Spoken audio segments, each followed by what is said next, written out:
I was still shaking when I stepped out of the courthouse. Losing the case wasn't the part that broke me. What broke me was how calm my billionaire's husband looked while ending our marriage, as if the last 5 years meant nothing. I drove without thinking, heading toward the clinic for an appointment I had avoided for weeks. My life felt like it was collapsing in slow motion. I stopped at a small roadside diner just to breathe. But the moment I sat down, the waitress, an older black woman with warm eyes, studied me like she already knew my story. Then she leaned closer and whispered, "You think he left you?" "No, sweetheart, he's been hiding something from you." What secret could possibly change everything I thought I knew about him? I didn't feel the cold until the courthouse doors shut behind me. It hit me all at once. The wind, the noise, the truth that my marriage had ended in a room full of strangers. For a moment, I just stood there, holding the railing as if it could steady the shaking inside my chest. Cameras clicked somewhere to my left, sharp and hungry, but I couldn't lift my head. All I could see was the image of him walking away.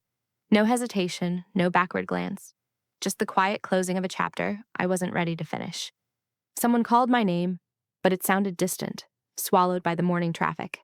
A reporter pushed forward, asking how it felt to lose to the woman I once trusted more than anyone. I heard myself whisper, "I didn't lose. I just don't understand." But the words dissolved in the air, carried away before anyone could catch them. His car pulled up, sleek and black like every decision he made, controlled, precise, unshakable. The door opened. He stepped inside, and for a second, I hoped he'd look at me. Just once. Just enough to show that 5 years had meant more than a line in a contract. But he didn't. The door shut, the engine hummed, and he disappeared into traffic as if none of this had ever belonged to us. My throat burned. I blinked hard, refusing to let a tear fall where the whole world could see it. I did what anyone does when their heart cracks in public. I pretended I was fine. I walked down the courthouse steps, each one heavier than the last, and made it to my car before the mask slipped. The moment the door closed, the silence rushed in. No cameras, no lawyers, just me and the ache of something I couldn't name. Driving home felt like wandering through a life no longer mine. Every streetlight flickered across the windshield, reminding me of late-night drives with him. Back when we were just two people who believed love could survive ambition. Back when he laughed freely. Back when I still felt seen. The penthouse greeted me with the kind of quiet that makes you realize how loud someone's absence can be.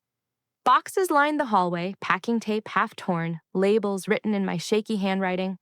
I hadn't finished sorting through the things we built. Together.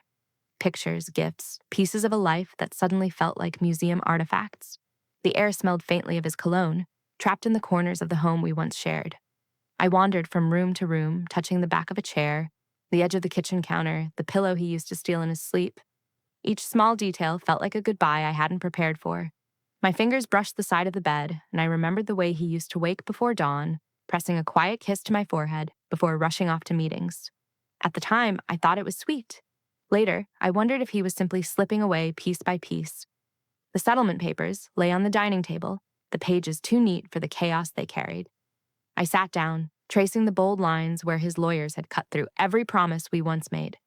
Everything was arranged with such cold precision, accounts, properties, clauses meant to keep us separate. It felt less like a divorce and more like a performance he had rehearsed without telling me. I whispered into the empty room, "Why did you do it like this?" My voice broke, surprising even me. I wasn't crying for the money or the house. I was crying for the version of him I thought I knew. The man who once held my hands under dinner tables, who whispered dreams into the darkness, who promised we would always fight for each other. Somewhere along the way, the fight had ended, and I never saw the final blow coming. My chest tightened as another thought surfaced. The clinic. That appointment I had been avoiding for weeks. I wasn't ready for it, not emotionally, not physically, but something inside me whispered that running wasn't helping anymore. Maybe facing that truth would hurt less than the silence I'd been drowning in. I stood up slowly, steadying myself on the table. The air felt heavier, like the walls were listening. I grabbed my bag, my keys, and the courage that was barely holding me together. As I walked through the doorway, I glanced back at the penthouse. For one last second, I imagined him standing there, calling out my name the way he used to when he wanted me to stay. But the room stayed empty. The silence answered for him. The elevator ride down felt endless. Every floor that passed reminded me of a memory we'd made. Arguments, reconciliations, celebrations, stupid moments of joy we'd thought were forever. When the doors finally opened to the lobby, I felt lighter in the wrong way, like someone had scooped out pieces of me and left the shell upright. Outside, the sky was shifting, clouds gathering in a slow, gray wave. I slid into my car, started the engine, and let the road guide me. I didn't know if I was driving toward closure or another kind of pain. The city blurred around me, buildings melting into streaks of color through my unfocused eyes. Needing a moment to breathe, to steady myself before I could say anything, I pulled out loud to anyone. That's when I noticed the small diner tucked between a laundromat and a closed florist shop. Its neon sign flickered softly, like it was calling out to anyone lost enough to need a warm corner and a moment of quiet.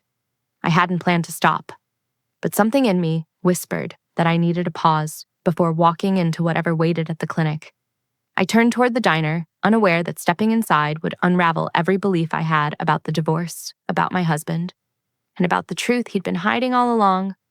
The bell over the diner door chimed the moment I stepped in, and for a second I thought the sound might shatter me. I wasn't ready to speak to anyone, yet the warmth inside wrapped around me like a blanket I didn't know I needed.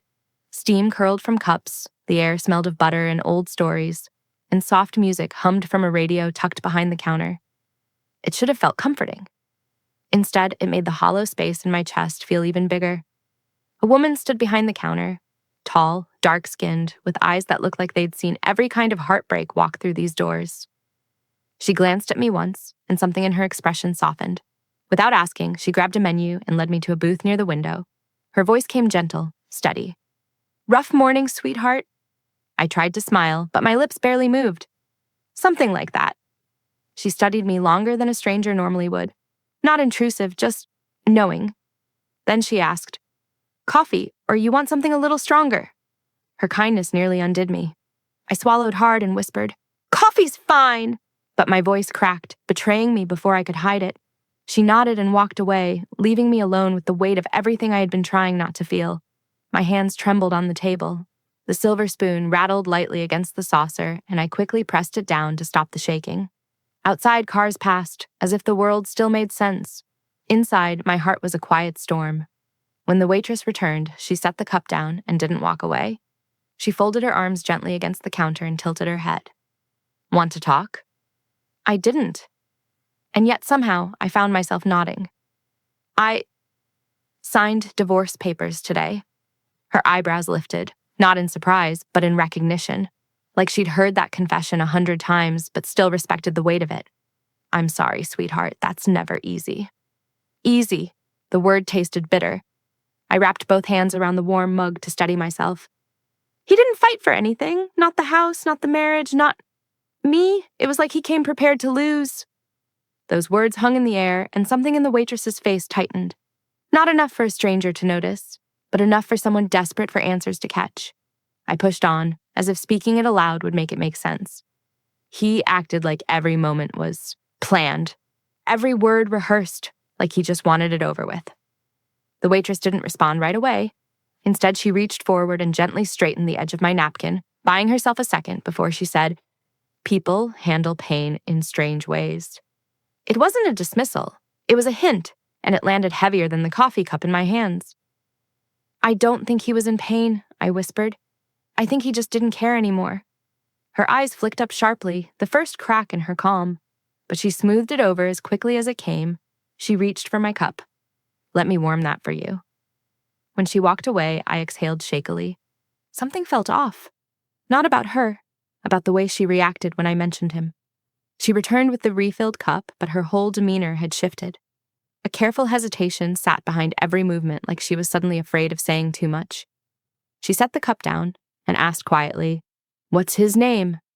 The question seemed innocent, but my breath caught as I answered it. The moment his name left my lips, she froze for a single heartbeat.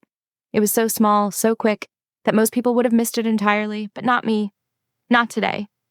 Her gaze dropped, her jaw tensed, and when she finally looked at me again, something heavy sat behind her eyes. Concern, conflict, maybe even guilt. "I see," she murmured, though she didn't elaborate. My stomach tightened. "You know him." She didn't deny it. That was the first red flag. Instead, she took the empty water glass from my table, walked away, and returned with it filled. yet she didn't set it down immediately. She stood there for a moment, staring at the water surface the way someone stares at a truth they don't want to deliver. Then she leaned in, close enough that her voice dropped to a whisper. "You really don't know, do you?" The room seemed to tilt. My breath caught in my throat. "Know what?" She looked around to make sure no one was listening. The diner was quiet, only a couple in the back and a cook humming behind the kitchen door. Then she slid the glass toward me and said, "Your husband has been coming here for months. Alone, late, heart looking like it might break right there on the counter." I blinked. "That's impossible. He barely had time for dinner at home." She shook her head slowly. He had time for this place, for long nights where he sat in that corner booth staring at nothing, for phone calls he didn't want to make and words he didn't want me to overhear. A cold wave rolled over me. My heartbeat thudded against my ribs, too loud for the quiet space. "Why would he come here? Why not talk to me?" Her expression tightened with sympathy she didn't try to hide. "Sweetheart, he wasn't running from you. He was running from something else." I stared at her, searching her face for answers she clearly wasn't giving yet. She took a slow breath, wiped her hands on her apron, and glanced toward the back of the diner as if checking whether anyone was watching. "Come," she said softly. "Move to that booth in the corner. If you really want to understand what's happening, I'll tell you what I've never told anyone." And just like that, the air shifted. Warm as the diner felt, I suddenly realized I had stepped into a place where truths didn't stay buried, where strangers carried pieces of my story I didn't even know existed. I slid out of my seat, my legs unsteady, and followed her toward the darker corner, toward the version of my husband I had never met, and the secrets he had left behind for someone else to reveal. I slid into the corner booth, the leather cool beneath my palms, and for a moment the world felt too quiet. The waitress sat across from me, her eyes steady, and I could feel something gathering in the air, like the moment before a storm finally breaks. She didn't rush. She let the silence settle, watching me with a kind of careful sympathy that made my throat tighten. Then she spoke, her voice low and certain. "Your husband didn't come here by accident. He came because he had nowhere else to fall apart." The words hit me harder than I expected. I blinked, unsure whether I'd heard her right. She nodded slowly, as if reading my disbelief. "Most nights, he showed up after closing time, long after my cooks went home. I'd hear him pull up and think, 'What kind of man carries that much weight this late?' I tried to imagine him there, my husband, flawless in the public eye, sitting in this quiet booth with his shoulders slumped. The image didn't fit the man I knew, or thought I knew. But he never looked tired at home," I murmured. "He always acted like everything was under control." A faint, sad smile touched her lips. "Some people hide their bruises in the places that feel safest. Sometimes that place isn't home." My heartbeat stumbled. I leaned in, afraid to breathe too loudly. She continued, "He'd sit right over there, in that corner seat, elbows on the table, hands in his hair, like he was trying to hold his world together with his fingers." She paused. "And most nights he failed." My chest squeezed painfully. I tried to picture those moments, his hands tremoring the way mine had trembled that morning, the weight he carried pressed into his spine. "Why would he come here?" I whispered. "Why not talk to me?" She hesitated before answering. "Because he didn't want you to see him scared." The truth stung. It felt too intimate, too personal, coming from someone who shouldn't have known him better than I did. She glanced toward the window, remembering. "He took phone calls here, heated ones. Sometimes he'd step outside, pacing like the ground was burning him. I'd hear bits of it when he forgot to lower his voice." My breath held itself still. "What did you hear?" Her voice dropped even lower, trembling with the weight of memory. "He kept saying the same thing. 'She can't be dragged into this. Keep her safe. I'll take the fall if I have to.'" The spoon slipped from my fingers and clattered against the table. I didn't pick it up. Those words. They didn't belong to the cold, rehearsed man who had signed divorce papers without blinking. They belonged to someone terrified, someone cornered. She watched the realization settle over me. Whoever he was arguing with, he wasn't winning. He'd hang up looking like the call stole something from him. A ribbon of fear wound through my spine. Why didn't he tell me anything? Maybe he thought protecting you meant keeping you in the dark. I let out a shaky breath, remembering all the nights he came home late, The way he'd slip into bed quietly, as if afraid of waking me. The way he kept checking the locks, the sudden trips he never explained. At the time, I thought it was ambition, distance, pride. But now those moments rearrange themselves into something far more complicated. The waitress leaned back slightly, her voice softening. He wasn't cold, sweetheart. He was scared. And the world expects men like him to never show it. Billionaires aren't allowed to break. Hearing someone else say it made it real. My mind replayed our last months together, this time through her lens. His strained smile, his clipped answers. The divorce meeting where he couldn't meet my eyes. Every memory cracked open, revealing something I had completely missed. Still, anger rose underneath the confusion, sharp, unwelcome. He could have trusted me, I whispered. He didn't have to shut me out. Her gaze didn't flinch. Maybe he thought losing you would hurt less than seeing you in danger. My breath trembled in my lungs. That kind of love, if it was love, was both noble and cruel. Did he ever talk about me, about us? She nodded slowly. Once. My stomach tightened. What did he say? She folded her hands, inhaling deeply. He said, she deserves peace, and I can't give it to her anymore. Something inside me cracked open. Not a soft crack, more like the splintering of a door that had been locked too long. My eyes stung, but I blinked fast, refusing to let tears blur what she was telling me. That doesn't make sense, I whispered. If he cared, why would he end things? The waitress looked pained, as if she wished she knew how to soften what came next. There's more. Something bigger than stress or fear. Something he didn't want tied to your name. A chill washed over me. What was it? She didn't answer immediately. She glanced toward the entrance, checking who had come in. The door was still closed. The air felt still and heavy, the way a room feels when words are gathering strength. She leaned closer, her voice barely audible. He wasn't divorcing you to leave you. He was divorcing you to protect you. There is a difference. Her words struck deep, but they didn't settle. They rattled around inside me, raising more questions than answers. Had everything been a lie, or had everything been a sacrifice I didn't see? I pressed my palms to my forehead. I don't know what to believe anymore. She reached across the table, touching my wrist with a gentle firmness. Believe this. Your husband was drowning in something far darker than a broken marriage, and he was trying, desperately, to stop it from pulling you down with him. My pulse quickened, echoing in my ears. A mix of dread and hope twisted inside me, forming a knot I couldn't untangle. Why are you telling me this? Because someone should, she answered simply. Someone should show you the version of him he never let you see. For a moment, neither of us spoke. The diner hummed quietly around us. The faint sizzling from the kitchen, the low murmur of the radio, the soft rain tapping at the window. Everything felt suspended, like the world was waiting for me to catch up to the truth I had just been handed. Then, just as I opened my mouth to ask what she meant by something deeper, the bell over the door chimed. A sharp, decisive sound that sliced through the stillness. The waitress's head snapped up instantly, her eyes widened, not in surprise, but in recognition. I turned and my stomach dropped. Standing in the doorway was a man I had seen beside my husband countless times, his advisor, his shadow, the keeper of secrets I was never allowed to know. His gaze swept the diner, landed on me, and hardened. In that moment, I understood. Whatever truth I thought I was close to uncovering, it was only the beginning. The moment his advisor stepped into the diner, the air tightened. Not just around me, around the whole room. Even the friar's gentle hiss seemed to quiet, as if the walls themselves knew something dangerous had arrived.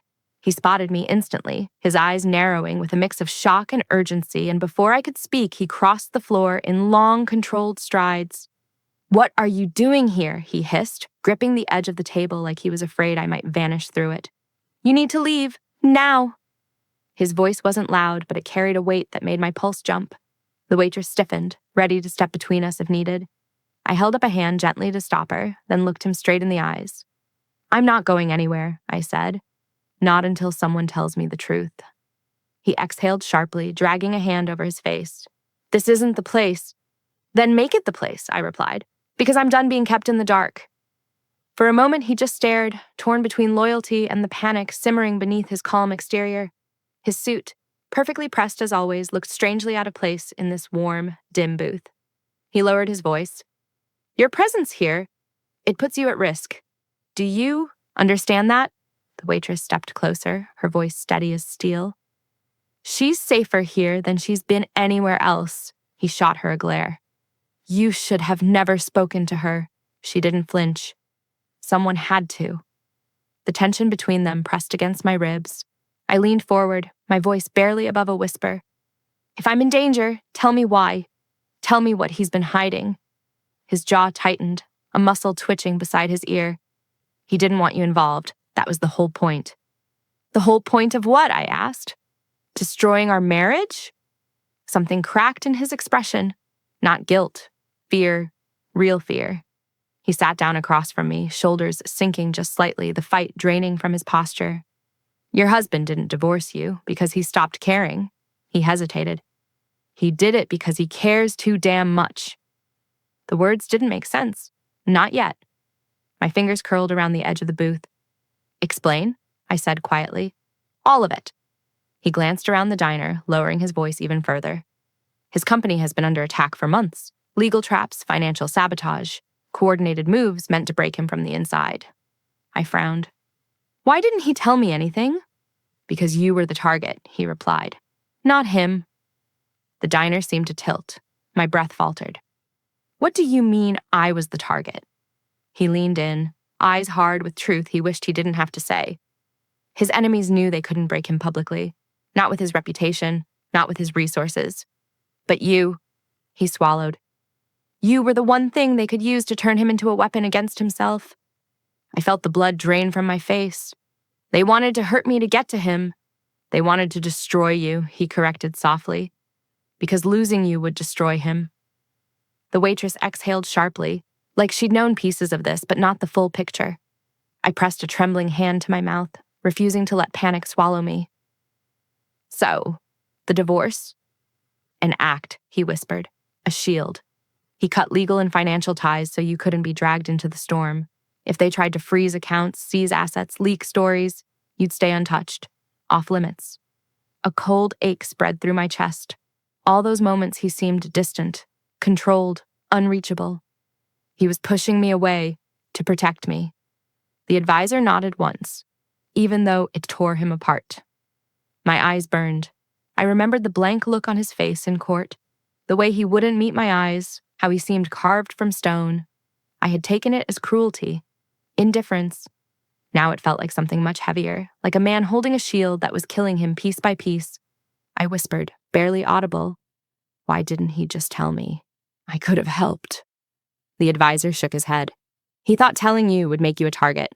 Knowledge is evidence, exposure, a weapon against both of you. He swallowed again. He chose to let you hate him rather than let you get caught in the crossfire. Anger surged through me, sharp, hot, and tangled with heartbreak. He doesn't get to choose how I suffer, I said. He doesn't get to rewrite our lives without asking. The advisor's expression softened with understanding. He knows that. Believe me, he does. But he thought losing you temporarily was better than losing you permanently. I sank back against the booth, my lungs straining for air. The waitress placed a gentle hand on my shoulder. Sometimes the people who love hardest hide the deepest wounds. The advisor nodded slowly. He stayed here some nights, just sitting, staring at the walls, calling off meetings, ignoring calls. He was breaking, but he couldn't show it. My throat tightened painfully.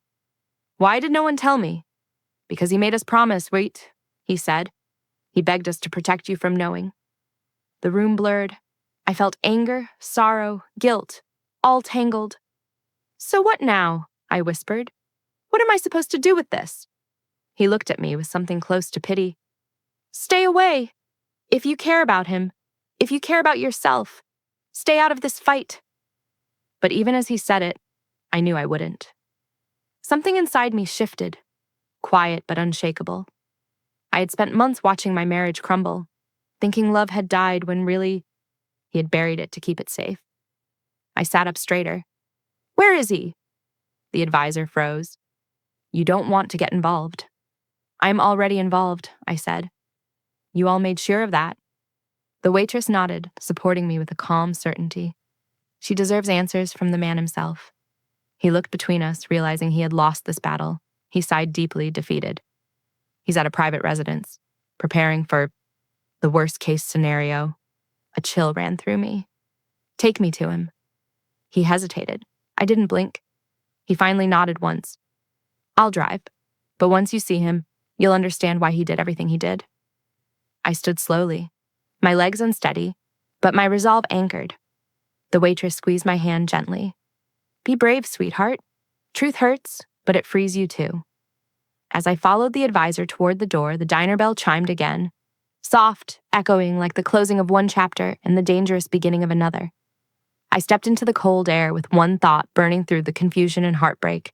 I needed to see my husband, not the man who left me in the courtroom, but the man who had been breaking in the shadows. The drive to the estate felt longer than it should have, like every mile stretched itself on purpose to test my resolve. The advisor barely spoke, gripping the wheel as if silence were the only safe thing left between us. Trees blurred past the windows, shadows slicing through the headlights, and with each turn of the road, my heartbeat grew louder. I kept replaying everything. The diner, the phone calls, the way he had broken in corners I never saw, and beneath all of it, the question pulsed like a bruise.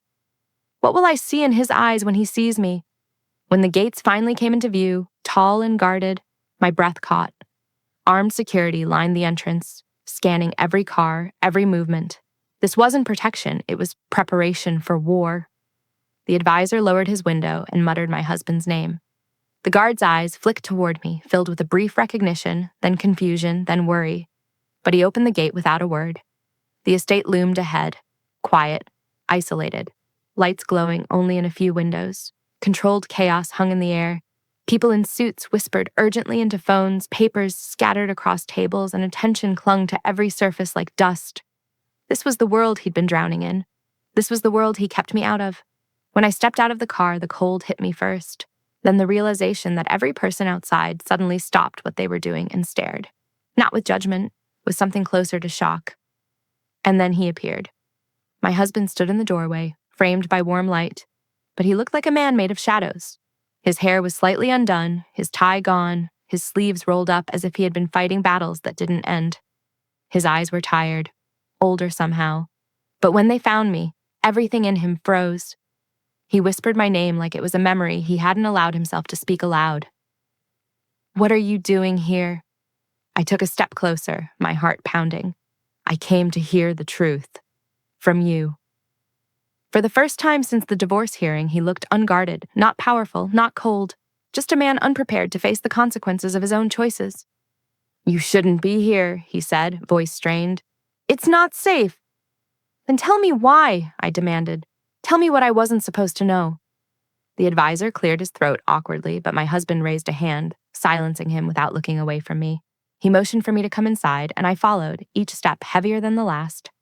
We ended up in his office, papers everywhere, screens blinking with lines of data I didn't understand. He paced for a moment, running a hand through his hair. Who talked to you? I answered without hesitation. The waitress, the one from the diner. She said you've been going there for months. His shoulders tightened. He closed his eyes briefly. I didn't want you learning any of this from her. That's not the point, I said. Why were you there? Why didn't you come home and tell me what was happening? He stopped pacing. Because I didn't want you anywhere near this mess. That's not an answer. It's the only one I have. The tension cracked something inside me. My voice softened, but the hurt pushed every word. Ford. You staged our divorce, didn't you, to protect me? He flinched, actually flinched. I never wanted it to be real. Then why make me believe it was? He looked at me then, really looked. And the calm, polished man I had married was gone. In his place was someone raw and desperate. Because if they thought you still had ties to me, they would have used you. And I couldn't. His voice broke. I couldn't risk that. I shook my head slowly. So instead you risked us. I thought losing me would hurt less than losing your life, he whispered. My breath caught, the truth hitting harder than I was prepared for. You don't get to decide that for me. I know, he said, his voice cracking again. And I'm sorry. I'm sorry for every lie, every distance, every night I walked out just to fall apart where you couldn't see me. He took a step closer, then stopped himself, as if unsure whether he still had the right. You were the only thing that kept me sane, and that terrified me, because I knew the moment they realized it, they'd go after you. I felt my anger soften, bending under the weight of his confession. You should have trusted me enough to tell me. He swallowed hard. I didn't want you to see how weak I'd become. I exhaled shakily. Since when is love measured by how well we pretend? Silence filled the space between us. Thick, painful, necessary. He closed the distance slowly, giving me time to step back if I wanted to. I didn't. When he reached me, he didn't touch me. He just stood close enough that I could feel the trembling in his breath. I never stopped loving you, not for 1 second. I just didn't know how to love you safely anymore. My eyes burned. I looked at him, the exhaustion in his face, the months of fear carved into his expression, and finally understood how alone he had been. You should have let me decide what kind of danger I was willing to face. I see that now, he said, voice low. Too late, but I see it. And then the emotion in him cracked fully. He sank into the chair behind him, elbows on his knees, face in his hands. I thought I was saving you. Instead, I broke the only thing that mattered. Something inside me softened. Not completely, not neatly, but honestly. I sat beside him, not touching, not forgiving, just present. He lifted his head, eyes red, hope flickering like a dying flame. Can you ever trust me again? I didn't answer right away. Trust wasn't a door I could fling open after everything. But I knew one thing with absolute clarity. I didn't want to go to the clinic anymore. Whatever decision waited, there could wait a little longer. What I needed first was truth. This truth, spoken without fear or performance. We'll start with this, I said quietly. No more secrets, ever. He nodded slowly like a man afraid to breathe wrong and ruin the moment. I can do that. I will do that. Our fingers brushed, tentative, cautious, but real. And for the first time in months, the distance didn't feel like a canyon. It felt like a bridge we were both willing to rebuild, one fragile piece at a time. Outside the office, voices murmured and footsteps hurried. But inside that room, the chaos quieted. We stayed there, two people bruised by the same storm, finally facing each other without armor. And as the night deepened around us, one thought anchored itself in my heart. Maybe healing doesn't begin with forgiveness. Maybe it begins with choosing to stay. For a long moment after that night, nothing in our lives looked clean or simple. Truth didn't fix everything in an instant. If anything, it made the world sharper, heavier, more real. But it also gave us something we hadn't had in months. A starting point. And sometimes a beginning, even a fragile one, is all two people need to find their footing again. The next morning, I woke in one of the guest rooms of the estate, sunlight cutting through the blinds in soft, forgiving stripes. Somewhere down the hall, I heard voices, firm, clipped, purposeful. Lawyers, advisors, people fighting battles I used to be shielded from. I lay there for a moment, listening, not hiding from it, letting myself exist in the middle of the storm he'd tried so hard to protect me from. When I finally stepped out, he was waiting in the hallway, as if he'd been standing there, unsure whether he was allowed to knock. His voice came quietly. Are you okay? I'm trying to be, I answered.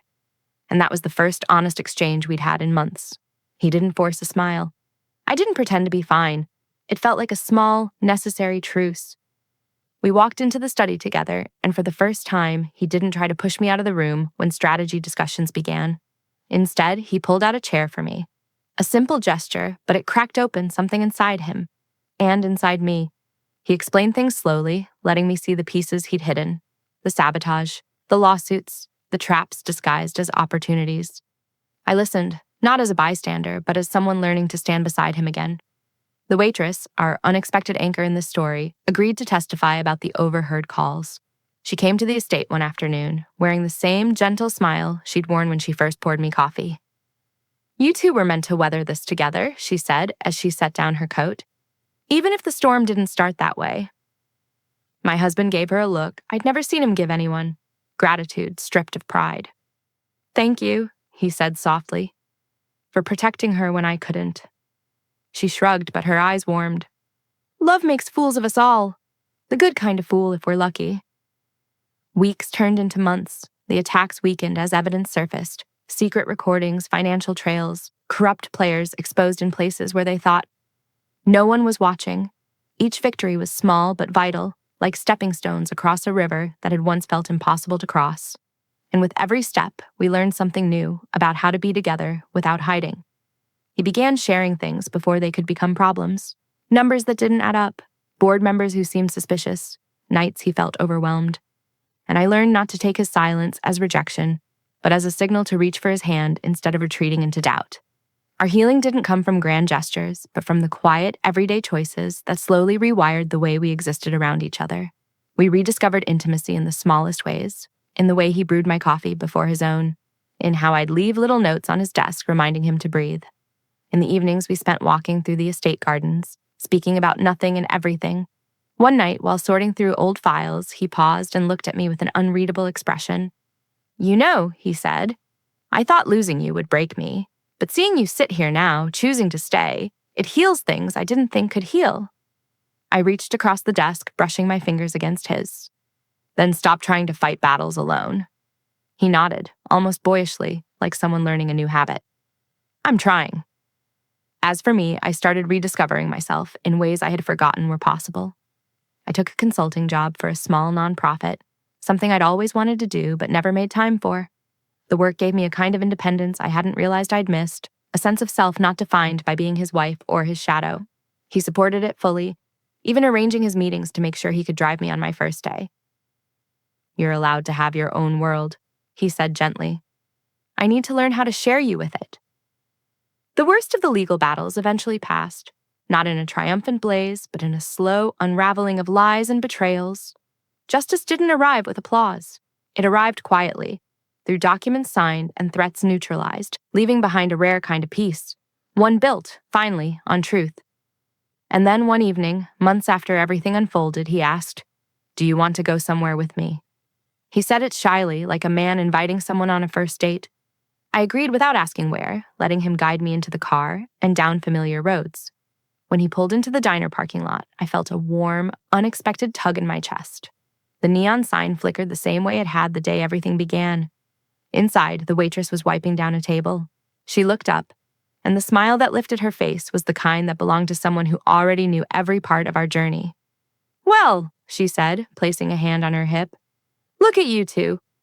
My husband squeezed my hand gently. "We wanted to thank you," he told her, "for telling the truth, for telling her what I couldn't." She waved him off playfully. "I didn't fix anything. I just opened a door you two were too scared to touch." Then she turned to me. "You look lighter now, like someone who knows where she's walking." I smiled. "I think I finally do." We sat in the same booth where she had revealed the first crack in the story, this time with our hands intertwined on the table. There was no fear humming beneath his skin, no secrets hiding behind his eyes.